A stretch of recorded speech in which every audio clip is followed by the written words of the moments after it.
Madame Mimi, ça fait combien de temps que vous êtes au centre d'accueil? 1 an et 3 mois. 1 an et 3 mois. Je suis arrivé au mois de juillet et le 1er juin. Comment était votre vie, Madame Mimi, quand vous êtes arrivée au centre d'accueil? Je suis arrivé au centre d'accueil, je n'avais pas de vie. Donc, je vécu vraiment des histoires affreuses dans ma vie. Donc, j'étais dans un mariage qui n'était pas un mariage. La personne que j'étais avec lui, il n'aimait pas Dieu. Quand j'ai commencé à chanter dans les églises, ça lui dérangeait. Et il s'est réveillé un matin, il m'a dit, je ne veux plus de toi, tu choisis entre Dieu et moi. Et tu sors de ma maison si tu veux Dieu. Moi, j'ai dit, je choisis Dieu. Et il m'a chassé en 2006. Et je suis parti, j'ai tourné, étant toujours dans les églises. Et au bout en 2009, avec une parole, il m'a appelé. Il m'a dit, s'il arrive quelque chose à mes enfants, ça sera sur ta tête. Et mes enfants étaient partis se coiffer. Et la dame m'a appelé, viens, ta fille est tombée, elle a fait une crise. En octobre 2008, et 5 mois, ma fille était dans le coma. On n'a pas trouvé la maladie, ma fille est décédée. Donc depuis 2009, tout était noir dans ma vie. Mais j'étais dans les églises, je chantais, je servais Dieu. Mais une chose qui était en moi, je ne comprenais pas la parole de Dieu. Parce que c'est que le pasteur, les hommes de Dieu parlaient, je ne comprenais pas. Mais j'ai marché avec la douleur, la haine, parce que personne ne peut voir, parce que ma fille est décédée dans mes mains. Elle rendait son dernier souffle et je regardais. Et c'était une douleur et j'ai gardé la colère. Je vivais avec 2 choses. Soit je tue le père de mes enfants, soit je me tue, moi et mes enfants. Et j'étais dans l'église avec cette colère, cette haine. Personne ne savait, ni même membre de ma famille. Après le deuil de ma fille, toutes les personnes qui étaient à côté de moi, les amis, tout ça, ils m'accusaient. Voilà, sa fille est décédée parce qu'elle a commis un péché, elle a fait ça. Tout le monde auquel je croyais que c'était mes amis, ils ont fait une histoire à propos de ma fille. Et je n'étais pas consolée, ni au niveau de ma famille. J'ai resté 2 ans sans parler à personne. J'ai eu des problèmes dans l'église juste à cause de ma voix. Ouais. Je chantais et j'étais comme un instrument de plaisir. Donc, quand je chante, l'adoration était chaude, les personnes dansaient. Et si je ne venais pas, les pasteurs se mettaient en colère. Et cette situation-là, qu'est-ce qu'elle a produit en vous? Des problèmes financiers, la maladie, parce que j'ai gardé la colère, la haine, je vivais dans l'angoisse, je vivais que dans le noir. Et je dormais dans ma chambre. Parce qu'à ce moment-là, quand j'ai quitté la maison, on nous a logés juste après le décès de ma fille. Je ne comprenais pas que j'étais en 2 doigts de dépression. J'aimais bien rester dans le noir. S'il y avait la lumière, je n'aimais pas. Et c'est au travail qu'une femme qui m'a dit, attention Mimi, tu es en 2 doigts de faire la dépression. Je dis non, j'aime bien être dans le noir. C'est la seule chose que je savais, il y a un Dieu. Mais ce Dieu-là, il punit seulement. Et j'ai commencé à prier pour que le Dieu ne me prenne pas les 2 filles qui restaient. Parce que je me dis, bon, je suis personne de péché, voilà, et Dieu m'aime pas, Dieu aime seulement les autres personnes. Je n'arrivais pas à marcher, j'avais douleur de jambes, mais je sentais mes jambes lourdes. Et après, j'ai eu des problèmes de fibromes, et auxquels je suis arrivé à l'église parce que j'ai commencé à saigner non-stop pendant 3 mois. J'avais mal partout, si j'ai douleur de la tête, on appelle ça migraine. Ça peut prendre 2 semaines. Tout à fait. 2 semaines, même je prends le médicament, ça ne part pas. Quand je suis arrivé au centre d'accueil, je ne comprenais pas. On m'a donné la place et j'ai continué le culte de 10 heures. Et c'est là, tout ce que le pasteur parlait, c'était nouveau. C'est comme si c'est la première fois que j'ai commencé à prier. J'ai commencé à faire la chaîne de prière. J'étais tellement malade et 3 semaines, j'étais guéri de fibromes. Et j'ai compris une chose. Avant de demander les bénédictions, il fallait d'abord réparer parce que mon intérieur était détruit. J'ai commencé à faire la prière, tout ce que le pasteur disait. J'étais en train pour me soigner. Et là, maintenant, je n'ai plus la haine. Tout ce qui passait dans ma tête est négatif parce que j'ai chargé la négativité en moi. Et là, maintenant, je suis guéri. Tout. J'ai demandé d'abord la guérison en moi. Oui. Et Dieu bénit. Les unes choses derrière les autres. La santé, professionnelle, financière. Je n'avais pas de vision parce que ma vie était là. Je me contentais de travail de 3 heures, 2 heures. Et maintenant, je projette des grands projets. J'ai dit, je me connais maintenant qui je suis. Avec des propos, tout ça. Il a envie de tuer le père des enfants. Ah non. Non. J'ai dit même à ma fille, tu demandes pardon. Donc là, je vis normal. Je ne dépends pas de quelqu'un. Même si on me dit, comme ça ne me dérange pas. J'ai une paix totale que j'avais perdue depuis 10 ans. Comment vous vous sentez? Trop bien, pasteur. Amen. Continuez. Amen. Dieu va faire au nom de Jésus. Dieu vous bénisse. Félicitations. Chers amis, bienvenue dans notre émission et c'est un grand plaisir d'être là avec vous dans cette émission de France en direct.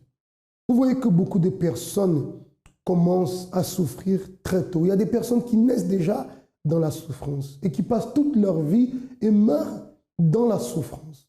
Aurélie est une jeune fille qui est née dans la souffrance. À 8 ans déjà, elle a fait une tentative de suicide. À 14 ans, elle était déjà dépressive. Peut-être vous dites, mais à cet âge, c'est très tôt. Vous voyez que la souffrance ne choisit pas d'âge.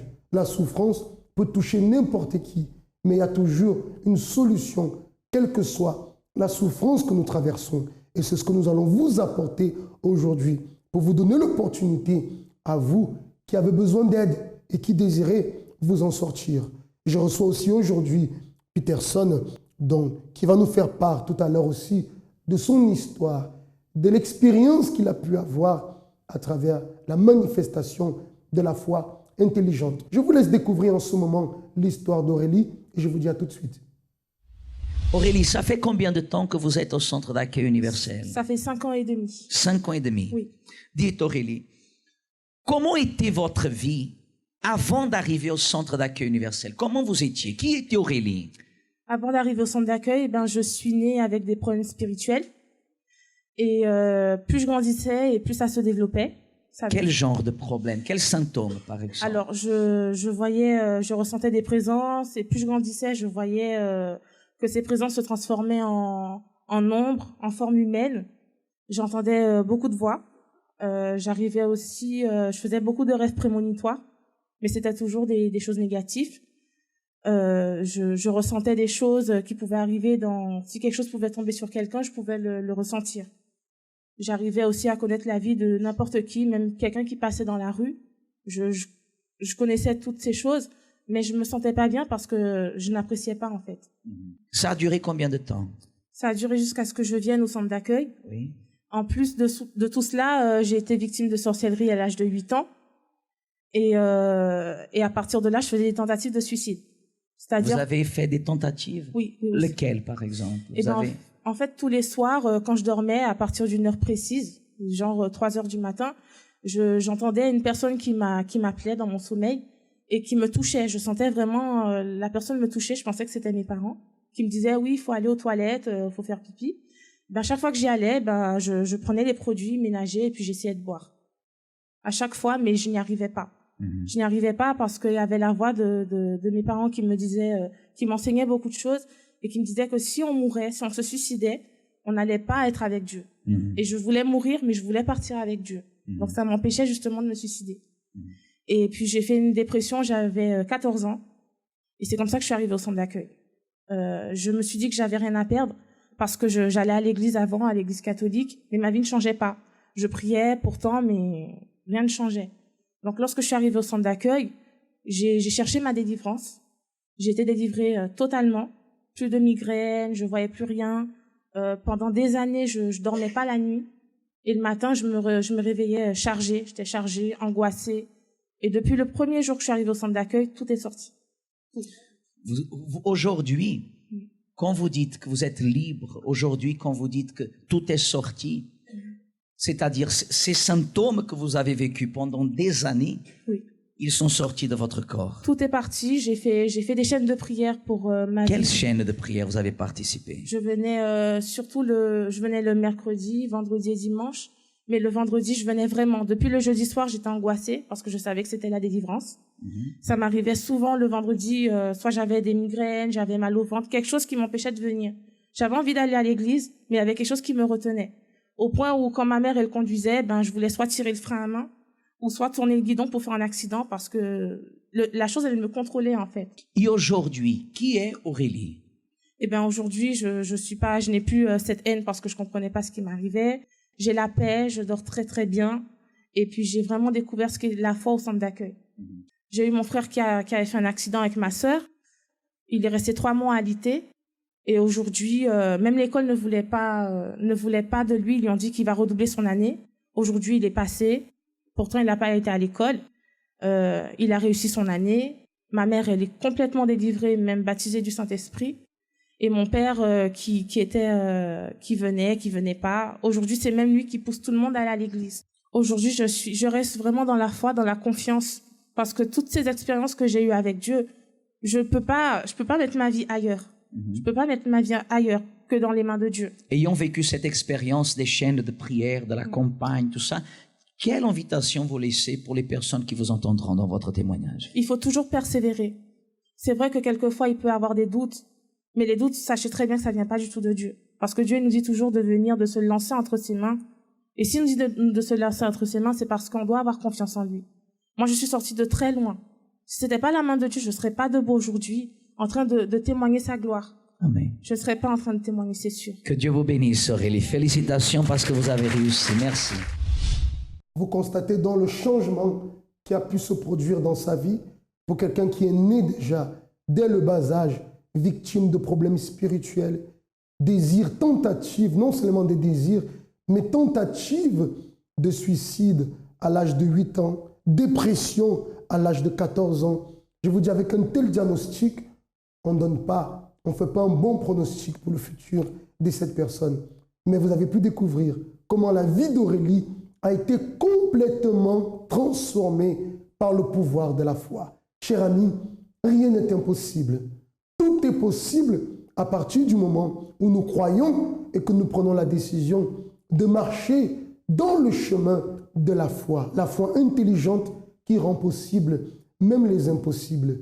Et c'est sur ce même chemin que Peterson a marché. Et aujourd'hui, il est sur notre plateau avec nous pour nous faire part aussi de l'expérience qu'il a eue dans sa vie.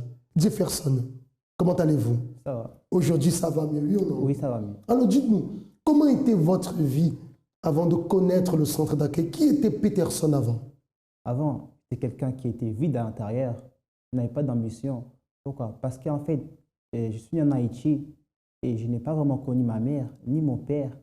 C'est la sœur de mon père qui nous a élevés. Il y avait moi, mes cousins et mes cousines. On vivait dans une autre ville. Et là-bas, c'était nous qui devions faire tout en fait. Que ce soit ménage, à manger. Et quand on allait à l'école, on n'avait rien à manger. On allait à l'école, on restait toute la matinée. On devait manger qu'à 18h ou 20h quand elle rentrait à la maison. Ça veut dire que vous étiez maltraité? Oui. Déjà du fait de ne pas vivre avec votre maman, c'était difficile. C'était très difficile. Et du fait d'être maltraité par la personne qui était censée prendre soin de vous, ça augmentait encore la souffrance. Oui, parce que je voyais d'autres enfants avec leurs parents, ils faisaient des choses, ils sortaient. Moi, je n'ai pas connu ça vraiment parce que je voulais ressentir ce que ça faisait d'être aimé, avoir le sentiment d'avoir quelqu'un auprès de soi pour parler, pour discuter de ses problèmes, parce que je n'avais pas cette personne-là à côté de moi. Et aussi, quand j'allais à l'école, c'était très difficile pour manger. Des fois, je voulais les affaires des autres dans leur sac. Parce que quand j'étais à l'école où j'étais, on faisait la prière. Et j'attendais qu'on fait la prière. J'ai fouillé dans les sacs de mes camarades. J'ai prenais leur goûter pour manger à 4 heures. Et après, j'ai entré chez moi. Je veux dire, à l'heure de la prière, alors tu volais pour pouvoir manger. Oui. Alors, qu'est-ce que cela a provoqué en toi? Le manque de l'amour, de l'affection que tu avais besoin de la part de tes parents, toute cette maltraitance, le fait de ne pas pouvoir manger au moment où tu voulais. Enfin, tu te sentais abandonné. Je me sentais abandonné, vide à l'intérieur, parce qu'il y avait une douleur à l'intérieur. Je peux vous dire que ça faisait très mal de voir les choses comme ça, les choses qui s'est passées, il n'y avait personne pour m'aider. Aussi, il y avait une chose en moi, que je n'aimais pas demander d'aide quand j'avais besoin. Ce qui fait que je me renfermais sur moi-même avec mes problèmes. Je gardais tout à l'intérieur de moi. Je ne disais rien à personne. Des fois, ma mère elle venait me voir. Je ne la parlais pas, juste je la voyais. Après, elle repartait, c'est tout. Et j'ai resté dans mon coin. Quand même, tu avais un contact avec ta maman. Oui, j'avais un contact. Mais lorsqu'elle venait, au lieu de lui parler de toute ta souffrance, tu la gardais à l'intérieur de toi. Oui, je la gardais à Et le fait de garder cette souffrance, est-ce que ça a géré d'autres choses? Est-ce que ça a engendré d'autres choses à l'intérieur? Ça a engendré la violence, qui fait que je n'aimais pas les gens de ma famille. Je détestais mon père. J'ai eu la haine pour mon père, pour mes frères et sœurs aussi, qui fait que je ne les considérais même pas comme une famille en fait. Je me considérais comme quelqu'un abandonné, comme un inconnu en fait. Qui fait des fois quand j'allais à l'école, je me bagarrais avec les autres. Je tapais les profs quand ils me tapaient aussi. Parce qu'en Haïti, c'est pas comme ici en fait. On se faisait taper quand on faisait quelque chose. Et tout ça, en fait, c'est comme ça, je suis devenu violent en fait. Et j'aimais bien ça après, j'aimais bien ça en fait. Me bagarrer, avoir des discussions avec les gens, chercher les gens pour rien. Je pouvais m'énerver pour un oui ou un non en fait. Ça veut dire le fait d'avoir ce vide intérieur, la violence d'une certaine façon, pendant tes moments de violence, c'est là que tu te sentais comblé. Oui, voilà. Mais après, c'est là le vide revenait. Après, les vides revenaient quand je rentrais à la maison.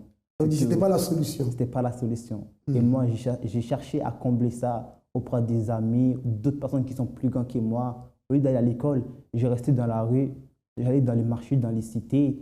En Haïti, il y avait des cités, c'était chaud en fait. Parce que où on habitait, c'était dans une ville qui était sensible. Parce que ça tire beaucoup là-bas, entre les villes en fait. Il y avait toujours la guerre, des choses qui se passaient. Les enfants se faisaient enlever, kidnapper, se faisaient tuer. Et moi, j'aimais bien voir les gens se faisaient taper, ou je sais pas. Le fait de les voir, ça faisait quelque chose en moi. Comme s'il y avait une paix, mais ce n'était pas vraiment une paix en fait. Ça m'a tiré en fait. La violence m'a tiré beaucoup en fait, quand j'étais petit.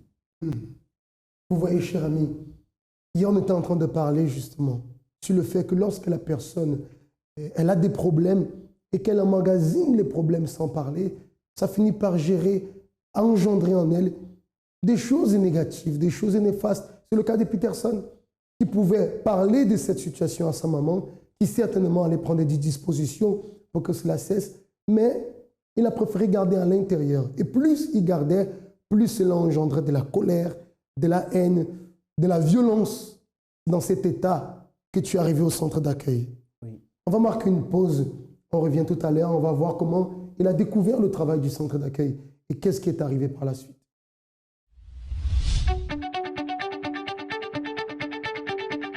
Bienvenue au Centre d'accueil universel. Nous sommes actuellement situés dans 9 régions d'Île-de-France, ainsi que dans certaines provinces et au Dom-Tom. Ouverts 7 jours sur 7, avec 6 réunions par jour. Nous offrons assurément notre aide pour chacun. À toute heure de la journée, vous trouverez en permanence des assistants prêts à vous écouter.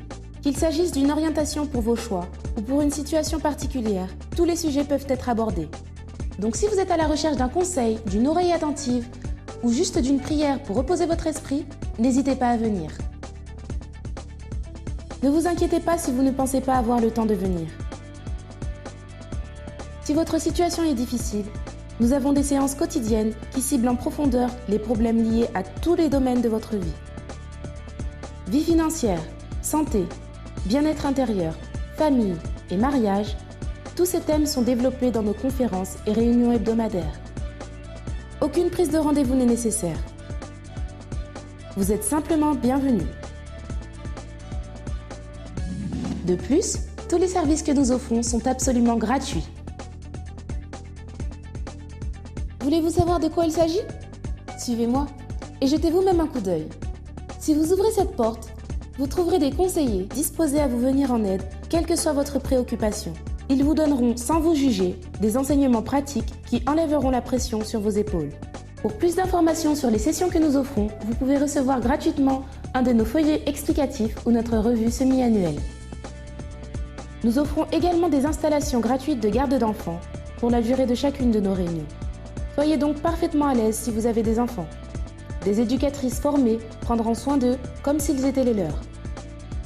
Et si vous êtes très occupé ou toujours sur la route, pourquoi ne pas visiter notre site internet où vous serez averti au quotidien de toute l'actualité du centre d'accueil. Vous y trouverez notre radio positive en ligne, ainsi que nos émissions quotidiennes diffusées sur internet.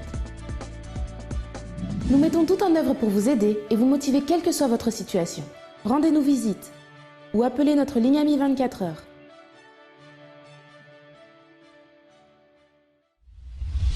Si vous nous rejoignez en ce moment, nous sommes avec Peterson qui nous a fait part du début de sa vie.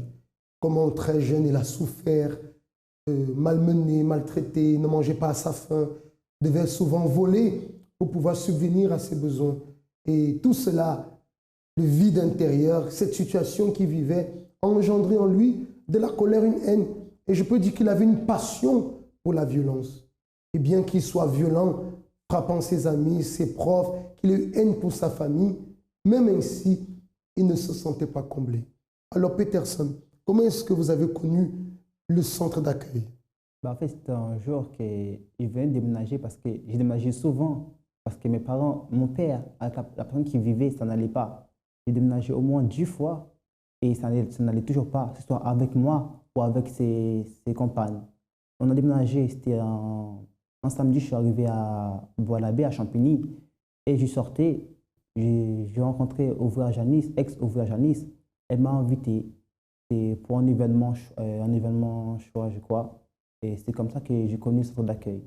J'ai commencé à venir les samedis. Quelques samedis, je venais. Après les jeudis, je venais des fois. Après, je suis venu un dimanche. Ça veut dire que ça a commencé par, tu as connu premièrement le travail de la force jeune.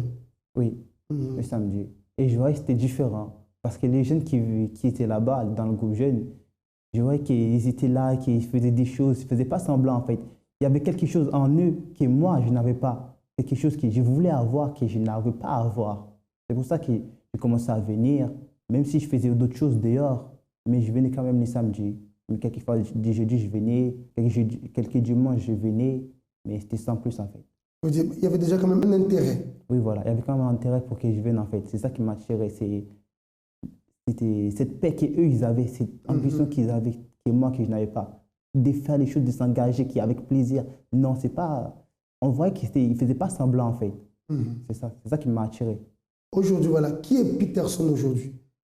Comment est ta vie aujourd'hui, Peterson, par rapport à ton passé? Aujourd'hui, c'est complètement différent parce que, comme vous voyez, là, je peux sourire, mais avant, c'était quelqu'un qui était très sérieux parce que avant, ouais, c'était un peu difficile, mais maintenant, c'est pas la même chose en fait. Avant et maintenant, c'est complètement différent. Le vide que tu sentais à l'intérieur? Le vide qui sont à l'intérieur, il n'y a plus ce vide, le manque d'amour, il n'y a plus, ça a été comblé, mais franchement, c'est quelque chose qui est comment dire, quelque chose, voilà quoi. Et la haine qu'il y avait par rapport à la famille, ton papa, etc. La haine qu'il y avait dans ma famille, il n'y a plus. Pourquoi? Parce qu'en arrivant sur l'accueil, j'ai été suivi, on m'a parlé, j'ai expliqué. J'ai parlé à mon père, même si on ne parle pas souvent, parce que dans les choses qu'ils font, on n'est pas dans le même rythme, parce qu'eux, ils font toutes choses qui est vaudou. Et pour eux, ce n'est pas normal que je vienne à l'église, en fait. Mais sinon, on se parle des fois, ils m'appellent, je l'appelle, on passe du temps ensemble, quelques temps. Il n'y a plus de haine, il n'y a plus ce conflit. Non, là, il n'y a plus ces haines, ces conflits entre eux et moi. Et la violence que tu avais, le désir, la passion pour la violence. La violence qu'il y avait, il n'y a plus, c'est fini tout ça. Maintenant, tu peux dire aujourd'hui que tu es un jeune homme équilibré. Oui, je suis vraiment équilibré. C'est une personne vraiment différente. Une personne de paix. Voilà. Alors, dis-nous, comment est-ce que tu as pu conquérir ce changement ici au centre d'accueil? En fait, quand je suis arrivé, il y avait des propos qui s'appellent les jeunes de Daniel. Moi, je ne connaissais pas en fait les jeunes de Daniel parce que je sentais tout le temps le pasteur, il parlait du jeune de Daniel, hein, qu'il fallait faire ci, il fallait faire ça. Mais il y a des choses qu'il disait que personnellement, moi, jamais j'aurais laissé, comme d'abandonner d'aller sur Facebook ou ne pas regarder des films, la télé, tout ça. Mais pourtant, j'ai quand même fait les jeunes de Daniel. Mais je l'ai fait, c'était sans plus. Parce qu'il me dit, ouais, je vais juste donner de l'argent, mais ça n'allait rien changer. Mais après, il y avait un ouvrier qui me suivait. Il m'a parlé, il m'a expliqué que si je voulais vraiment changer, il fallait que je m'investisse. Il fallait que je vienne les mercredis. Les mercredis, je ne venais pas. Il m'a dit que le mercredi, c'était l'un des jours les plus importants pour avoir le Saint-Esprit. Moi, je ne savais pas c'était quoi le Saint-Esprit. Je me disais, OK. Je venais, après les soirs, il m'appelait, il me parlait, on faisait des propos, lui et moi, ensemble. Il m'aidait. Après, je commençais à faire la chaîne des prières. Je venais les mercredis. Je venais tous les mercredis, je faisais les 2 réunions, 10h, 15h, pour chercher le Saint-Esprit. Il m'a dit de continuer comme ça, de faire des propos, de faire des défis avec Dieu. Et c'est comme ça que j'ai commencé à avancer. Après, j'ai commencé à voir le changement intérieur de moi. Il y a des choses que je faisais, et juste comme ça, en fait, par habitude, comme normal, j'ai arrêté normal d'un coup comme ça, à ne pas faire. Et c'est comme ça qu'il a continué, je continuais. Après, il y avait une campagne d'Israël. J'ai voulu voir. J'ai fait. Je n'ai pas eu les résultats que j'attendais en fait. Mais j'ai continué à persévérer. Je faisais mes chaînes de prières. Je luttais. C'est comme ça que mon changement a commencé. Tu n'as pas eu le résultat à ce moment-là. Non. Mais dans la persévérance, le résultat est venu. Le résultat est venu. Aujourd'hui, tu es une personne complètement différente. Totalement différente. Le Jefferson passé est passé. Maintenant, c'est un nouveau Peterson, pardon. Peterson, oui. Merci pour ton témoignage, Peterson, et continue dans la foi. Toujours. Donc, cher ami, voyez qu'il est possible de changer de vie. Peterson a réussi. Vous pouvez réussir aussi. Et nous sommes là disponibles pour pouvoir vous tendre cette main et vous donner notre soutien pour que vous puissiez sortir de votre situation. Si vous désirez notre aide, vous avez en ce moment notre ligne Amis 24 heures qui s'affiche sur le bas de votre écran. Le 01 53 35 85 12. Pour vous qui êtes sur Paris, vous pouvez me contacter directement et nous aurons l'opportunité de vous aider. Pour vous qui n'êtes pas sur Paris, vous allez appeler à ce numéro et vous aurez la direction du centre d'accueil qui se trouve le plus proche de chez vous. Là, un conseiller vous accueillera, marquez un rendez-vous et vous allez voir. Et les choses seront totalement différentes. Ça a été un plaisir d'être avec vous aujourd'hui. Je vous dis à la prochaine fois.